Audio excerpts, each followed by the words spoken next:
Well, hello everyone. I can't believe it. I came on thinking we were going to have a buildup of attendees, but we're already past 100 going live. So this is great to have everybody here. It's prime time moment, I guess. We're going to give the attendees a chance to show up. We got about a 2.5, 3 minute marker here. So forgive us why we all just stand here staring at the screen. Attempting to look pretty in our laptop angles. Just hasn't been working out for me. I think I need to buy some special lights here shortly. We're gonna get to introductions. We're gonna get to obviously the presentation by Keith at Celent, and then we're gonna jump into questions. But as I said, give us a couple more minutes, and we will get started.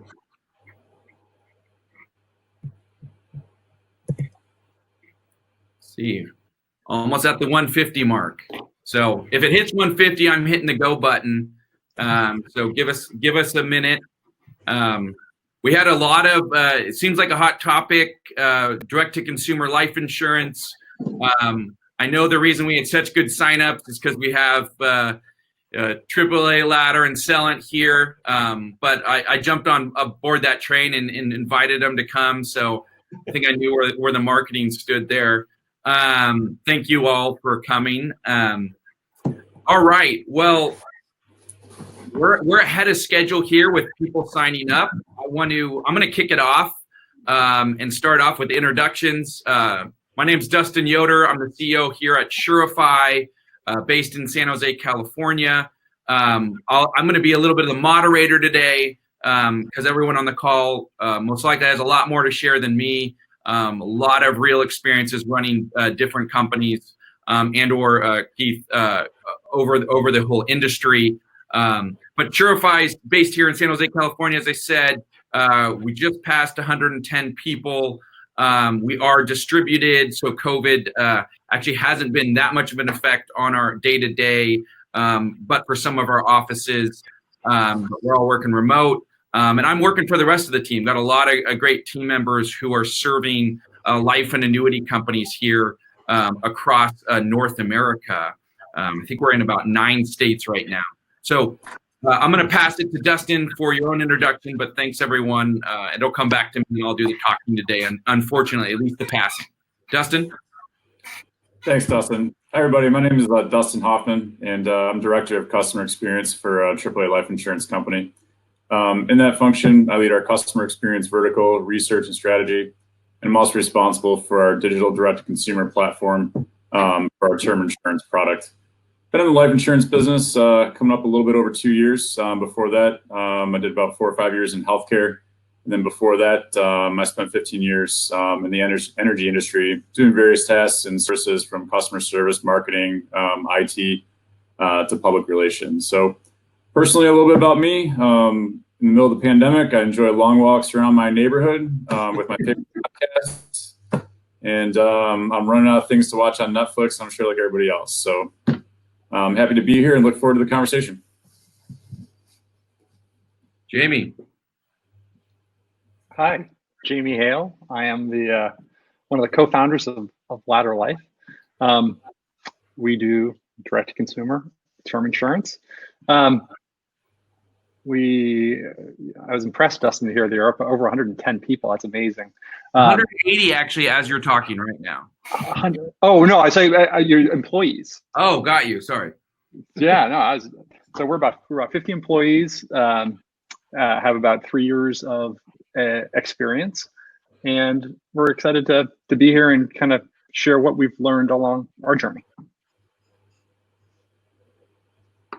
And this is Keith Raymond, Senior Analyst at Celent. I cover the life and annuity space in North America. I've been an industry analyst for the last few years. But prior to that, I've been in the technology leadership roles for about 25 to 30 years prior to being an industry analyst.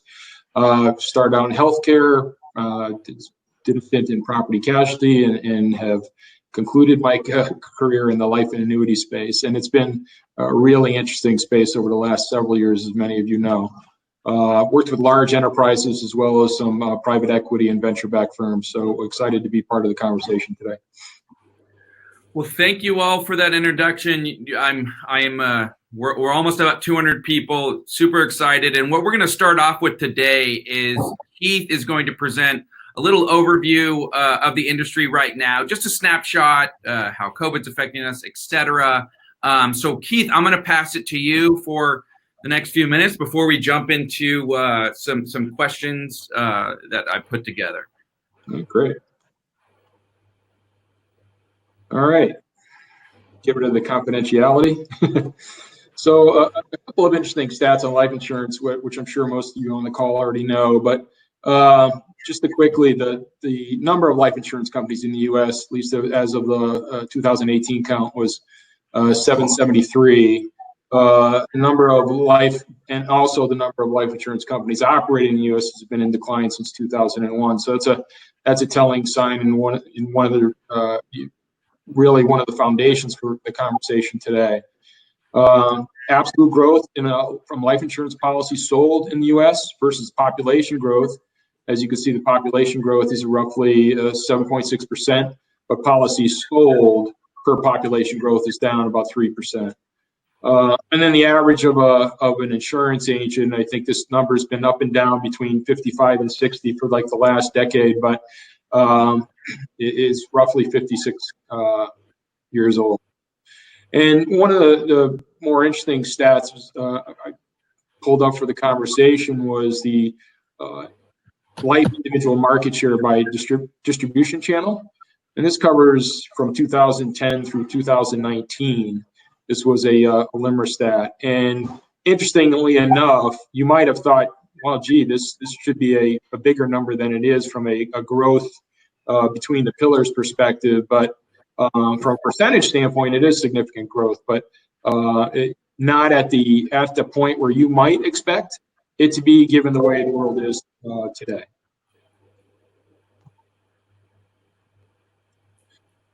The wave to D2C in life insurance has gained momentum over the last several years, though. So outside of that statistic and the growth in the digital channel, the likes of Ladder, Haven Life, Ethos, Fabric, Best Style, and others really, started as the disruptors in the space from the traditionalists, and now have become more of the D2C norm, or at least from the standpoint of architecting the solution on the how-to.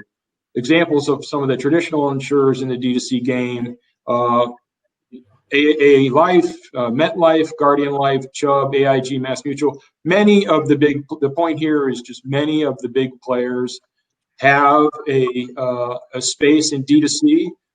Some are more mature on their journey than others, but the COVID stamp has, I think, lit a fire under those who have and those who have not. So it's going to be a significant game changer, I think, for the future.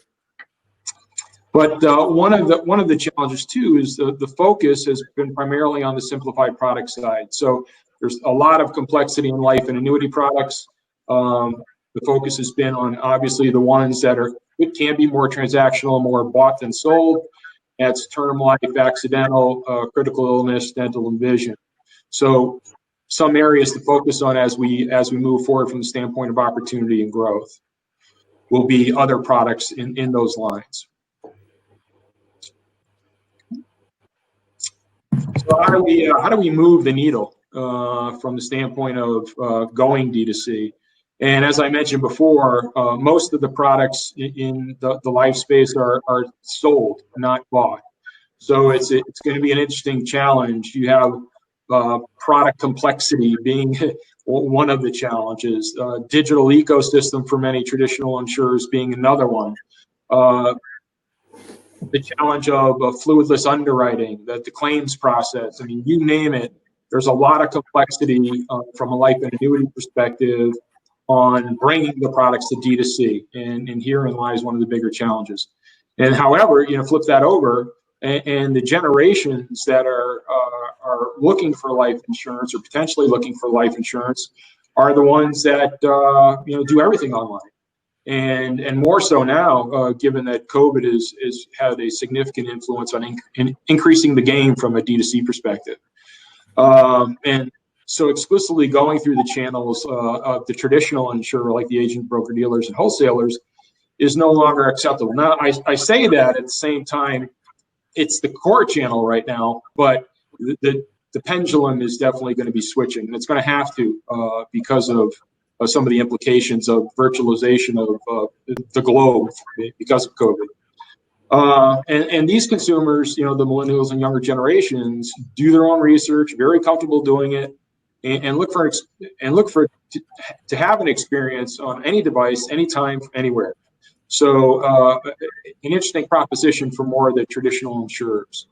And for those traditional insurance carriers to provide that D2C experience, gee whiz, what's one of the bigger challenges? It's that darn thing called legacy technology. And it's one of the critical components that complicate the equation for the D2C strategy for many. And the spending on from an IT budget on keeping the lights on, which has been a hallmark of their traditional insurer, is just something from a focus perspective that's going to have to change. Going to have to be able to allocate more to the digital acceleration. Going to have to be able to allocate more to the direct-to-consumer channels in order to look at growth, in order to retain what you have today, and in order to bring new and more innovative products to market. And so the time is now for the digital innovation, focusing on improving the value chain and so on and so forth. Bringing value from a traditional insurance company is definitely a challenge. But how do they learn? They learn from the likes of leaders in D2C today, like one's mentioned on the previous page. And how did they grow into this space? Well, they did something really unique from the standpoint of the traditional carriers. Traditional carriers had generally, the philosophy was, build a product and they will come. Now, from the standpoint of what were the disruptors in the space and are now the leaders in D2C, it's really identify customer needs and develop for those needs, right? So it's building from the customer experience in versus the product out, which is, I think, a significant hallmark for the success of anybody in the D2C space. And it's in the industry leaders in D2C really anticipate the customer needs, build and implement rapidly, and then anticipate new needs, through things like data and analytics, and then enhance rapidly. So it's always on, it's always data driven, and it's always pivoting at a rapid pace. And I think there are two main pillars that are very common in successful D2C businesses. That's customer first focus and being built on a digital platform, right? And for traditional life insurance companies, however, the struggle has been to keep moving the needle.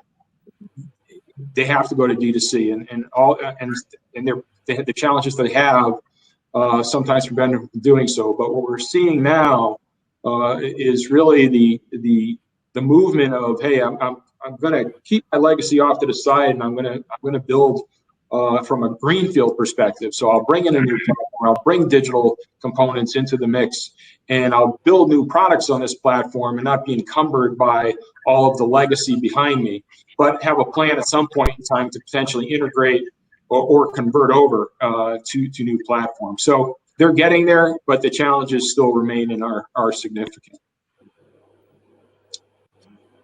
So I thought one of the good things would be to bring in some poll aspects of what's going on from a COVID perspective in the world today, right? And why I think it's actually going to enhance the focus on D2C, and from what we're hearing, it is. So a recent poll I facilitated with a partner of mine at Celent recently. This was the end of June, a life insurance webinar. And one of the questions we asked was, what impact did COVID have on your organization's 2020 technology plans?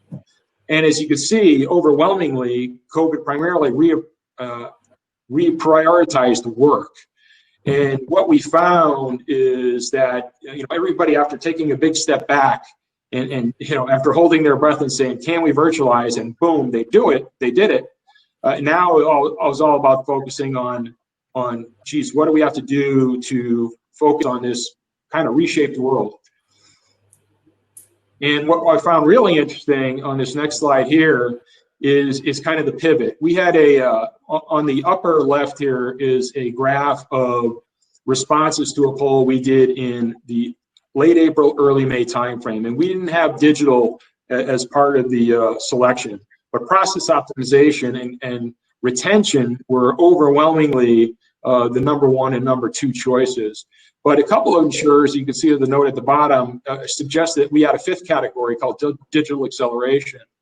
So what we ended up doing during our webinar is asking that same question, but it was 2 months later. And very interesting dynamic turn here, where what has COVID influenced the most in your organization? And it's really the priority focus and digital acceleration. We've heard that overwhelmingly from almost everybody we talk to. And then you could see significantly process optimization, although I think it gets bundled with digital acceleration, fell off from the standpoint of respondents, and then growth, which was surprisingly a significant reduction there too. But as you can tell, as time has gone on through COVID, and everybody assumes that the world is not going to change in the near future from where it is today, digital acceleration and D2C become extremely important from a strategic standpoint. And then lastly, how do you get there, right? So a lot of folks don't have the skill sets in-house, but do rely on partnerships in order to help them through the ecosystem and help them provide the solutions that they are providing. And many of them are already, software as a service partners and stuff like that. So I don't think this statistic was too surprising for when we asked the question, as life insurers accelerate the digital plans, are they more likely to? And overwhelmingly, they said partner with their established vendors to enhance speed, capacity, and execution. So a really interesting statistics of all, and this is only about a month old. So, what we're finding is as we continue through the kind of the COVID timeline, there's been ebbs and flows and thought process, but now moving forward, I think where everybody is very focused on their digital strategies, very focused on the D2C component as an outcome of those. And what I think from an industry perspective, it's going to probably light a fire under the life and annuity industry more so than we've probably ever seen before. And I actually thought from an investment standpoint, the last few years have been pretty exciting in the life space. Well, I think that's going to accelerate a bit. And then just to close, we always used to hear, over the last several years, it was the Amazon effect that was influenced customer buying habits. But now the COVID effect, I think, is going to change the landscape and really raise the bar for D2C interactions in life insurance. And the more time that goes by, as most people know, the more time that goes by in a current state, that state becomes the norm or the baseline. So we're going to have a new baseline coming out of there. So there is no back to normal, right? This baseline is going to be the new normal. And then, online buying is just taking a quantum leap, and I think it will just accelerate as everybody on this call is likely to experience their families, their ecosystem. And what's great about the D2C experience is direct, it's personalized, and it's fast. So if the life and annuity ecosystem and traditionalists can get there, it's going to be exciting times, I think, for all. And that's what I have. Thanks for your time. Thanks for the opportunity to present here, Dustin. Well, Keith, so you're telling me there's a chance. You're telling us that the world is changing, it seems like. And we are lucky enough to also have, two of the game-changing, companies here, Ladder Life and AAA Life. Why I bring them up as two game changers is AAA is actually, Surefy, we have a relationship with AAA, and we know they've been in the life insurance D2C space on some level for 10 plus years. And then Ladder being one of the first emerging, I call it real InsurTech D2C, one of the best marketing teams I've seen and really out there. Jamie and I used to travel around the world together, I think. We just didn't know it until we would get on the plane. but I think they've been at this for a while, but COVID has just accelerated that. I'm going to jump in here now with some questions for the group here. But before I do that, I want to make sure everybody knows. So in your on your screen, there's a chat feature, and what we're going to be doing is as we go through these questions, some of you have already found it and are asking questions or having comments. But while we go through this, the last part of the webinar, we're going to be taking some of your questions. Unfortunately, I can't take them all, but just so you know, so feel free to chat in there. If while Keith, Jamie, or Dustin is speaking, if you want to chat in a question, we'll try to pick it up in stream. But ultimately, the last 15 minutes are going to be used for your questions. So please do write them in. And if there's one specifically for someone, we'll try to get it to them. All right. Well, I know, the industry is changing. Keith, thanks for that. Thanks for just confirming it. We know it is. We thought 2016 was it, or 17, 18, 19. Now COVID hits. This is the COVID world, not even the Amazon world. So I want to ask. I want to ask the group here, but I'll start by asking Jamie and Dustin. Now that you've seen years of data, right? So you, Jamie, 3 years of data in the life insurance business. Dustin, AAA Life 10 plus. Is the D2C world, and what I mean by that, because there are some questions, the digital selling online, is that world catching up to traditional distribution from what seen, and or what are your numbers saying?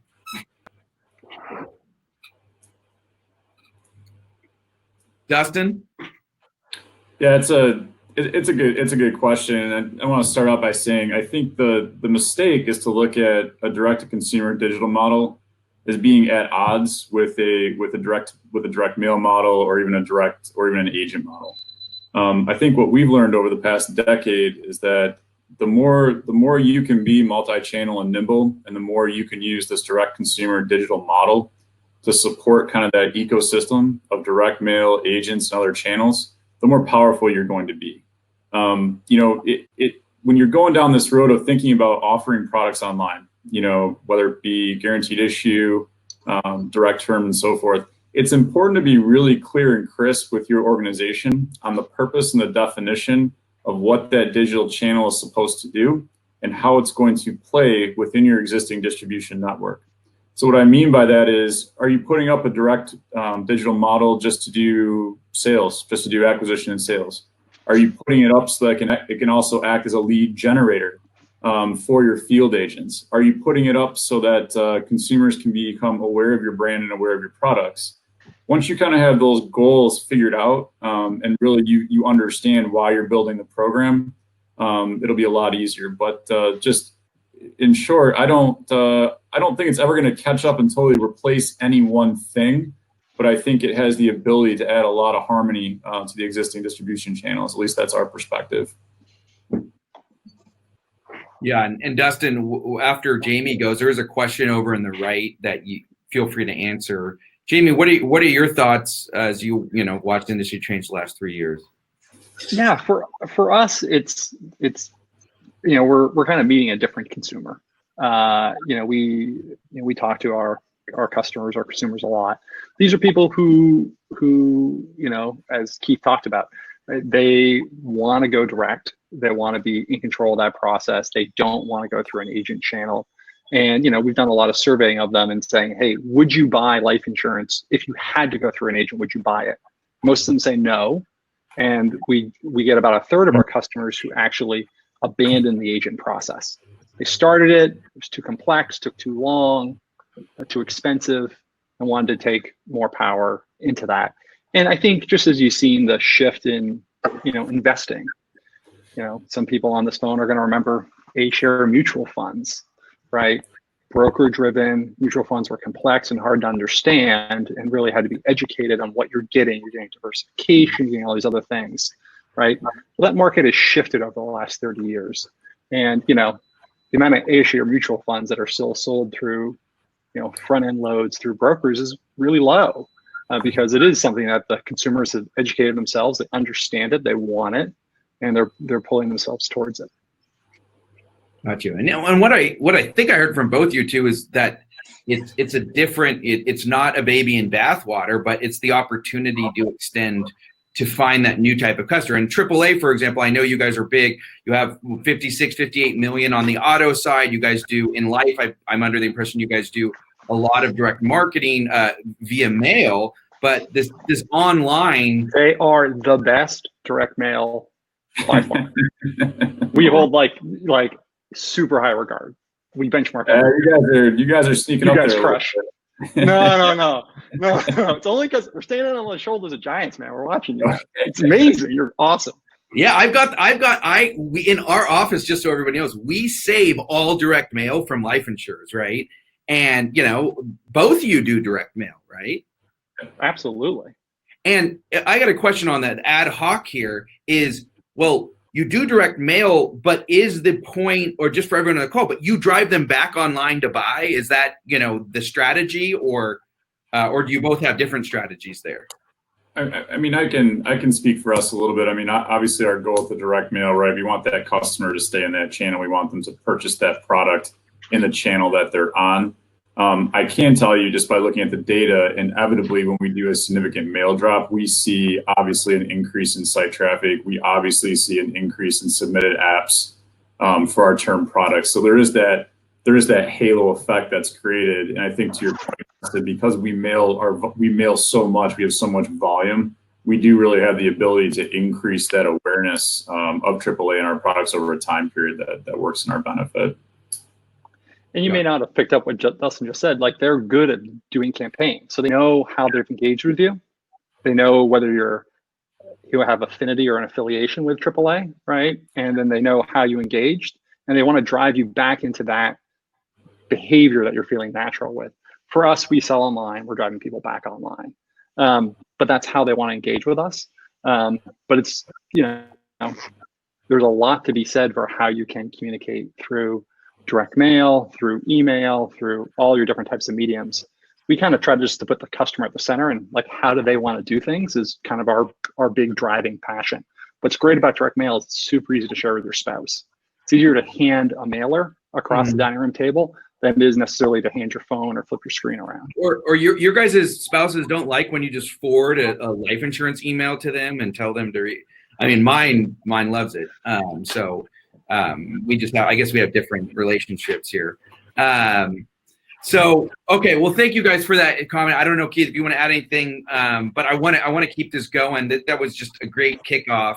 I think, it seems to me like whether or not we ever thought as an industry, some companies thought they were going to see, COVID has changed things. This is some crazy realities in my life. My wife works at Google for 8 years now. They just told her she's not coming back till June 2021.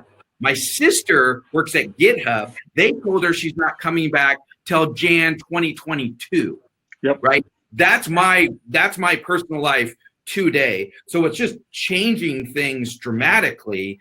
I'm sure it's changing, a lot of people on this call, our lives are different. So presuming that there's some level of necessity here, I would love to hear from this group, what are the key elements needed to launch a D2C? I obviously and this is your, kind of your visual. I call it the life insurance stack.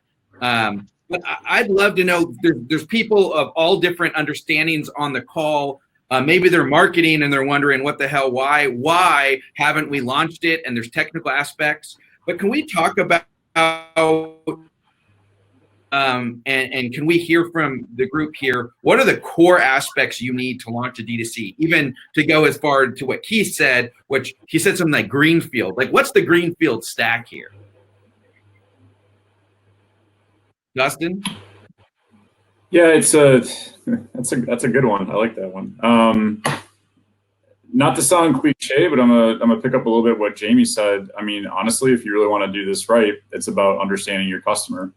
I don't want to underplay technology or the importance of picking the right technology partners and vendors and stacks and all that great stuff. It is important. But the bottom line is, if you don't understand why people are coming, what they're saying, what they're thinking, how they're approaching the purchase process, you're not going to do it. I can tell you we've spent, over the past 2 years, we've spent a significant amount of time and a significant level of investment performing qualitative as well as quantitative research on our customers to really drive this home. We've partnered with a couple of design thinking firms, both locally, who have really helped us to unpack how customers approach life insurance. And then once you understand that and you kind of got a sense, then you can pick the right technology partners, the right vendors, the right things, the right, pieces in that stack to make this work. I will tell you though, the couple givens that you're going to have, and people on the call are going to be like, well, yeah, no kidding, but you have to be able to figure out fraud, right? You have to be able to accurately calculate risk. And then, by the way, you have to be able to figure out what to do with customers who are not going to get an auto decision and might yet expect one. And I'll tell you that those numbers, and Jamie, I don't know what you guys are pushing over there, but I can tell you those numbers are not insignificant. Those that need some sort of help, who are not an auto decision customer. So you gotta figure out those two things. But in all honesty, I think the most important thing is getting into the heads of your customers and figuring out what groups they are and how they approach this life insurance problem. Yeah, putting the customer at the center of everything you do, and by customer we mean the end premium payer, right? Not the, a lot of other people sometimes in the insurance industry think about customer, think about distribution. That's not the end customer we're talking about. We're talking about the end policyholder. I'll second what you said, Dustin. I think thinking about really just what's the interaction they want? How are they thinking about it? How can you make their life better? I mean, we're blessed to work in an industry where unaided awareness, what is life insurance? And do you think, you ask someone else about it, do you think they should have it? If you think your friend should have it if they have a kid, this is 95% type of awareness in the US. And positive thoughts in the US. Right? We're in an industry, everyone's like, oh, it's so hard. It's hard. It's actually not hard. Everyone knows about our product. They think well about it. They think their friend should own it. So we all have not an awareness problem. We have an activation problem, right? We got to get people to take action. So putting your customer at your center and kind of knowing what their problems are and why they're not taking action is kind of probably critical. Listen, the tech stack is super important. We've written every line of code, right? We take that super seriously. Fraud's a really good point, Dustin. A few bad apples can spoil the barrel in this business. And people are super smart, right? So you got to know how to manage that and be really, really thoughtful about that. I think you guys do a great job using some of the behavioral economics stuff you do early on with prompting, queuing, and stuff. So you just need to really think about that. If you guys haven't gone through the AAA flow, you should do it. If you haven't come through the ladder flow, you should do it. My policy. Yeah, exactly. Yes. I own both of yours. All right. Hey, this is good. You're welcome. Your family. Thank you. I'm a believer. One thing I'd add to kind of bridge where ladder came from versus where AAA came from is, when you talk about a startup, it's kind of greenfield, right? You're developing. As you're developing, you've got the culture going from you. Top down, everybody's endorsing, enforcing, and all that kind of stuff. When you start at a traditional carrier, I think culture and really the top-down support are absolutely critical for the success. And Dustin, I don't know what your view is on that. Yeah, I mean, I can speak for us, right? I mean, we, as you said, and we are more of a traditional player, but I think the most important thing is culture, right? So you are now building and inheriting and installing a system that needs continuous optimization, continuous investment, continuous work, right? So you really do have to depart from a traditional project norm of okay, so we're going to do this project. That's cool. It's going to take 9 months to launch. And then after 9 months, we turn it on and then we go on and work on the next project. That's going to take another 10 months and we all go on our merry way. Those days are gone, right? The customers continually evolve. Environmental situations happen. Technology improves. You learn more with the data. It necessitates investment. I can tell you at our place, I'm blessed to have, the support of all of our C-level executives and very active support, quite frankly, in this mindset. And I think if you don't have that support from the top down and you got to build it from a grassroots perspective, you can do it. It's just going to take a long time. And it's going to be really, really, really frustrating. If you've got it at the top down and they're working with you and they believe in that culture shift, you're going to be positioned for a lot of success, I think.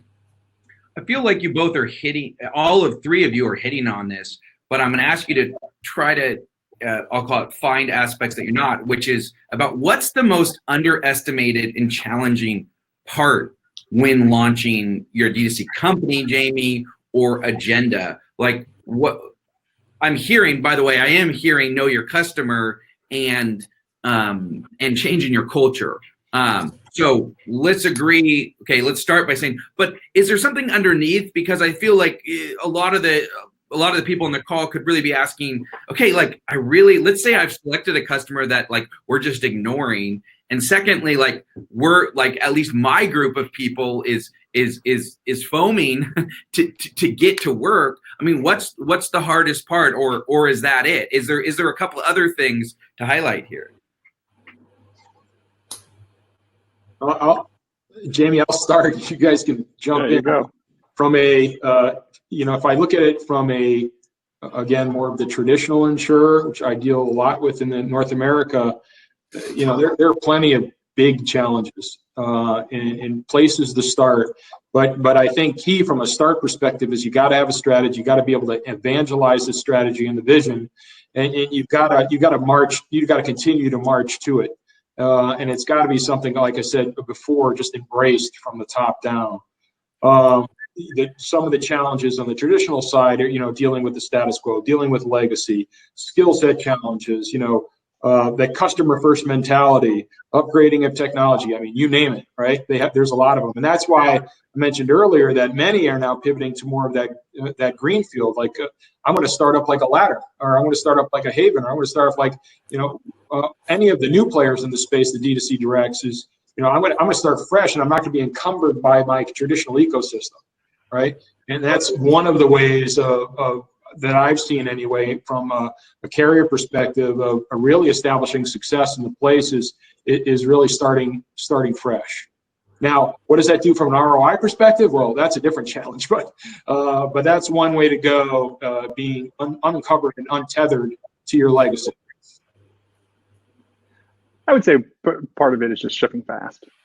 Like you're not going to nail it every time, right? So to Keith and Dustin's point, like you got to build a whole culture, ecosystem, and technology stack where you can ship, experiment, change, adjust, move, right?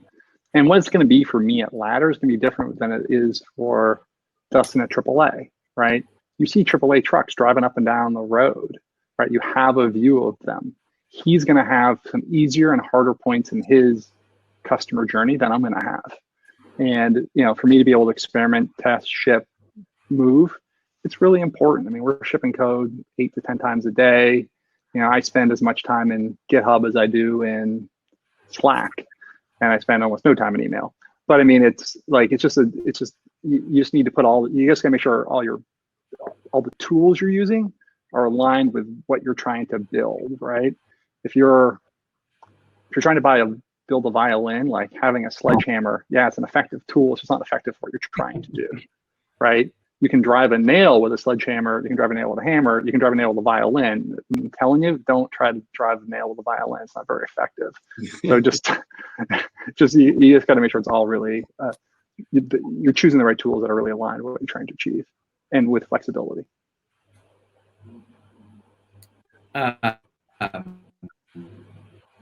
No, those are great points. I like that. It's the reality is what we see as we do, for example, these implementations of our Acquire product in D2C.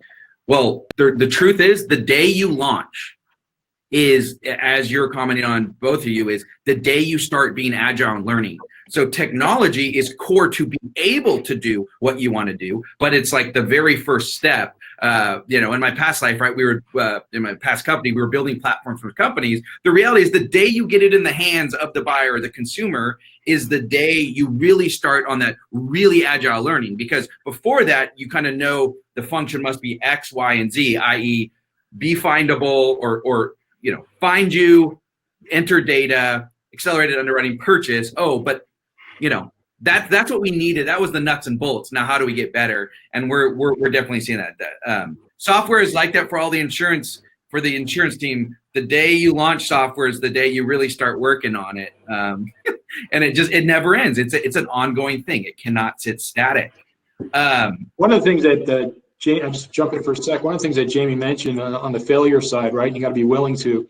It's something, having been in the insurance, the traditional side of the insurance space for a long time, something that was never embraced historically, right? But you are starting to see that, and I'd be curious on Dustin's remarks, but I am seeing that from a lot of carriers now, that that willingness to fail fast is new, but it is starting to be embraced in certain areas, especially as companies are developing innovation teams and focus teams and stuff like that. It is acting more like a startup, if you will, than like a traditionalist. So I think that's an interesting dynamic and shift that's going on in some of the industry anyway. Dustin, I'd be interested to hear your remarks on that.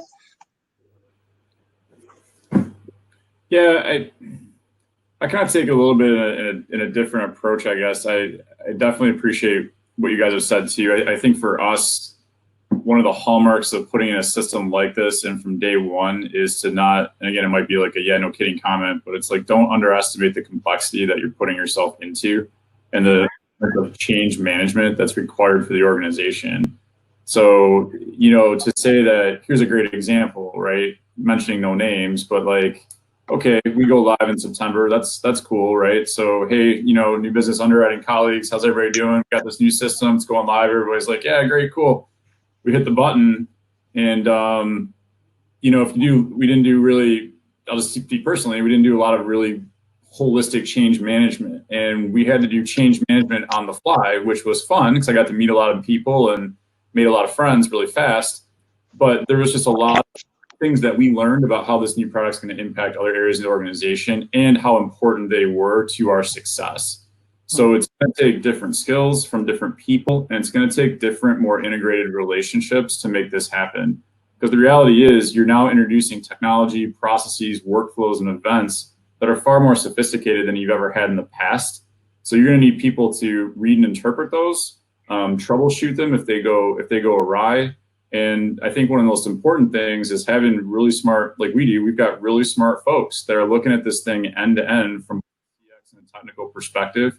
So we are being proactive with what I call leaky pipes. If something's not working, if we have an event that's getting stuck, if we've got applications that aren't making it, why is that?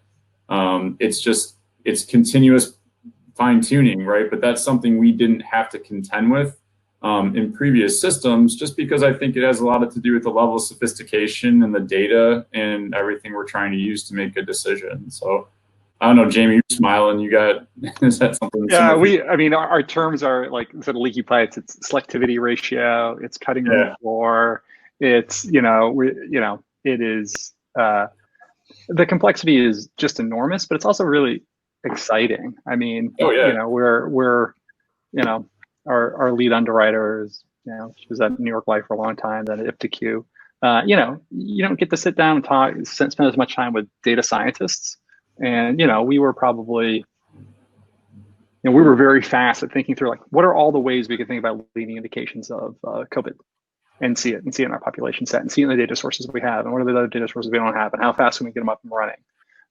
And she just no one else approaches the world that way, to say, hey, we got a new challenge, a new shock to the system. But since we've been built, that's the culture of change and optimization that you just talked about, Dustin, right? Then you're doing that every day. We're just doing it across a different type of challenge. And it's exciting to see it from the eyes of someone who spent time in the traditional world, because we just don't get a lot of that. And it's like, this is like really different. This is not how we'd be not how some of the traditional carriers would be approaching this. But it's fun, and we're meeting customer problems, right? And so if you know that core customer, like you can know you're marching towards as much of a known truth as you can. So I got a question to everybody. So there's all this talk about customer and let's leave them in there for 1 second. How much does though the customer experience affect selling online? So I think that, there's a persona and a customer, but and then there's kind of this, I'm going to call it like this subjective fluffy thing, customer experience, I'll give you a great example. Okay. This is a real analogy. This is two policy holders. We got two policy holders at this customer experience, and they wrote in. It's just a great customer experience. They were trying to buy through traditional process. This is pre-COVID. They had an agent in their kitchen, not answering their questions. Everybody likes that. Yeah, everyone loves that. Everyone loves it when it's slower, more complex, and more expensive than you expected, right? That's just like the path to delight for customers. And of course, they hate that, right? And this is, most agents are awesome. Unfortunately, this agent, whether it was newer or can't really quite tell, wasn't awesome. And the wife was super frustrated because he wasn't talking to her, wasn't answering her questions. So she started, whipped out her phone like we all do, and started just like Googling around under the table. Found ladder, found the questions she wanted, found the answers to that, applied, got a policy while this guy was still in their kitchen. Handed the phone over to her husband, texted, handed the phone. He did the same thing. The guy is still in the kitchen the whole time. They've now bought two policies and they can't get him to leave. Now, it actually can be a horrible experience. They couldn't figure out how to get this guy to leave, right? So in a way, your customer experience doesn't have to be that awesome because they're kind of stuck. They're stranded. It's a little bit like a timeshare sales pitch, right? For me, I know if I have a bad customer experience, I usually get about 2 seconds of their like response time before they're off to something else. They'll abandon the tab. They'll go check an email. They're off. So to be online, at least, the minimum standard is a delightful customer experience. It can't be fine, can't be okay. I don't get to trap people in their kitchen. The level of excellence has to be at the delight level. It has to be world-class, right? And that's really hard to do. We measure it every day. That is a challenge of going direct to consumer, right? You have to nail it because you're also incurring costs along the way, right? It's not all contingent commission, right? We're paying hard dollars every day for all these types of actions. I mean, as we're learning direct mail, Dustin knows better. Like that's like there's real cost of admissions to that, right? Those are real dollars. So customer experience, I think, has to be. If you underinvest in that, you will guarantee failure. Yeah. If you overinvest in it, you might be successful.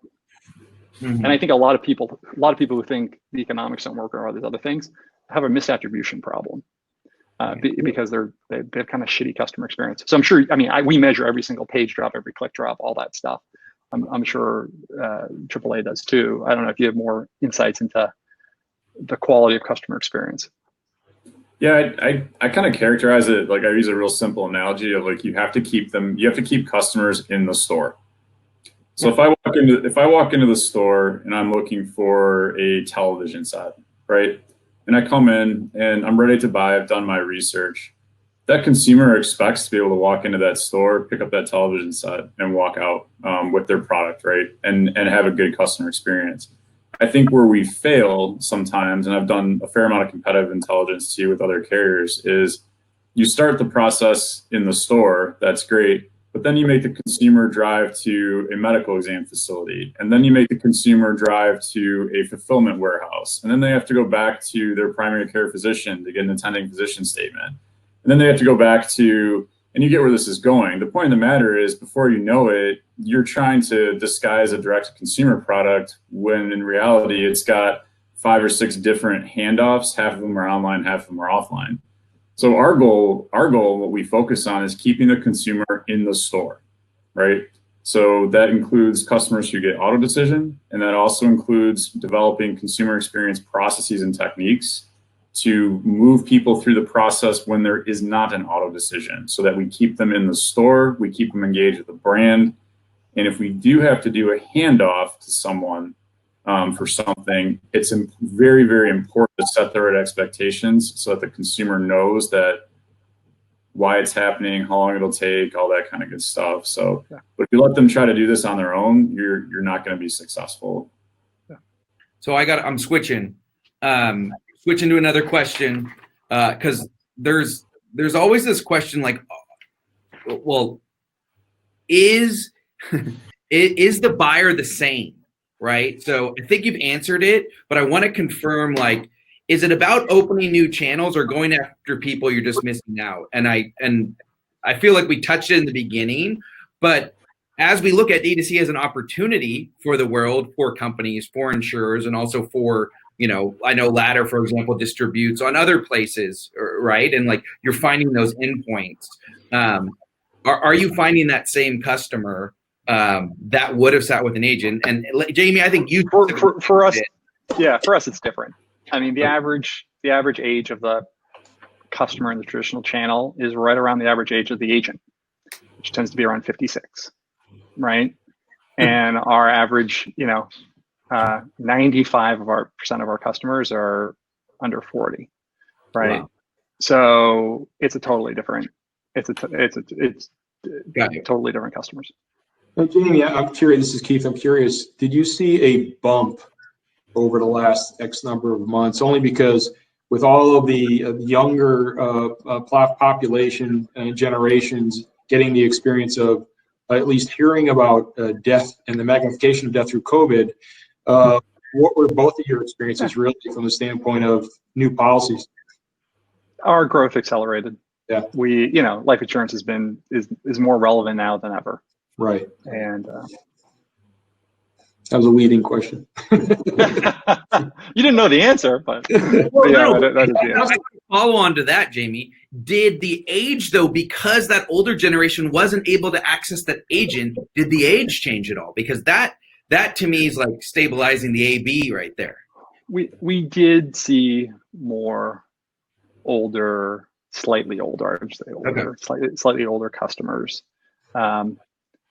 which is interesting, right? It's so we did. I'll tell you, for those customers, what we're surprised with, NPS is unbelievable. Our overall NPS is. They want it, they just don't know it. Our NPS in the people of the 50s is like in the 90s. Mm-hmm. It's because they bought before in the traditional process. Right. And so when they go through like this delightful digital instant experience, they're just like, oh, that's way better than what I thought I had to do. All right. We got to get to a couple questions here we got a couple minutes left.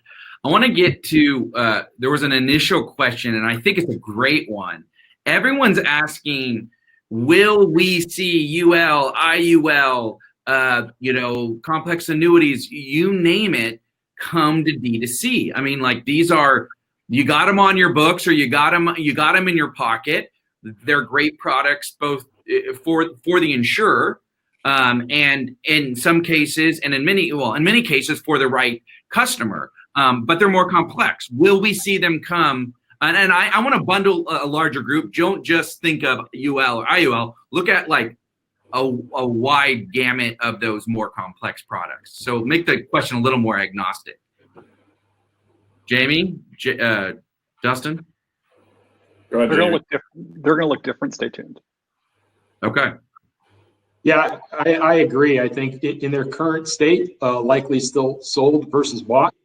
But if you get into a different type of product, one that's more focused on customer needs and more simplified, there's an opportunity.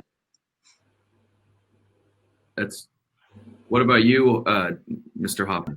No, I agree with what was said. I think the reality is, like, you got companies out there that put mortgages online. That's great.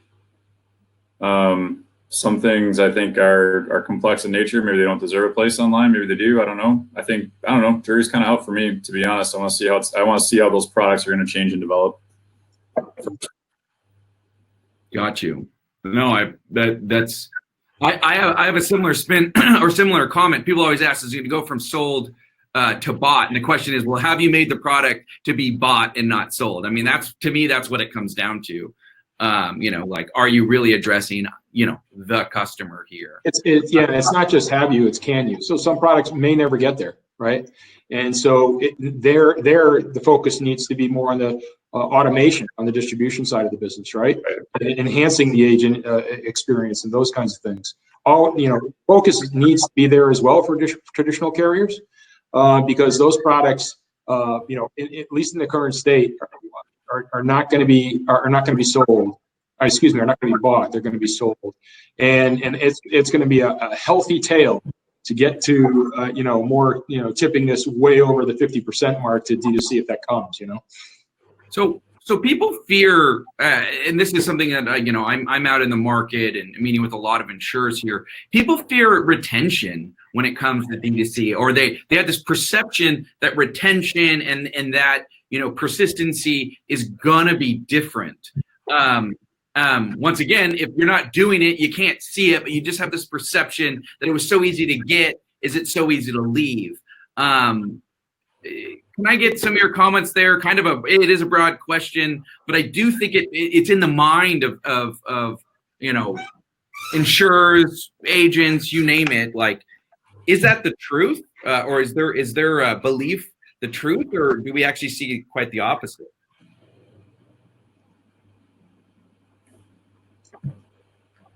It comes down to how you design your product, how well you understand your customer, and what really their buying need is. I would say we're more than happy with our retention, but there are other online competitors who had 30+% first year lapse rates. Mm-hmm. Right? That's pretty hard to cover your underwriting costs when you're seeing those types of, even if it's the most simplified of issues, right? Mm-hmm. And it's pretty hard to feel comfortable at your residual risk pool if you're seeing that type of first year lapse. So listen, this is an insurance product.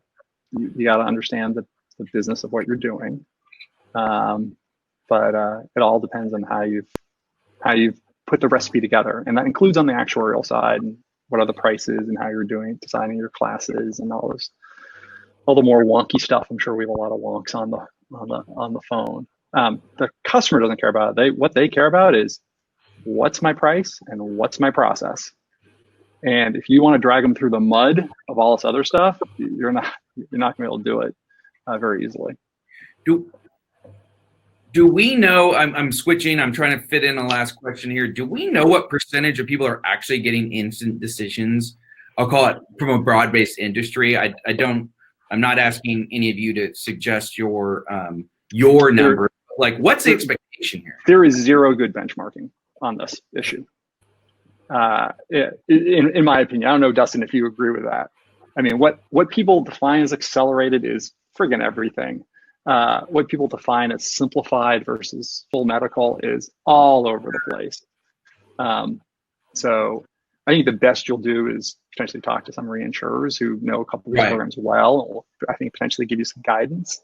But they're like, when someone's like, 80% accelerated for qualified, for this, for that, like there's 17 caveats.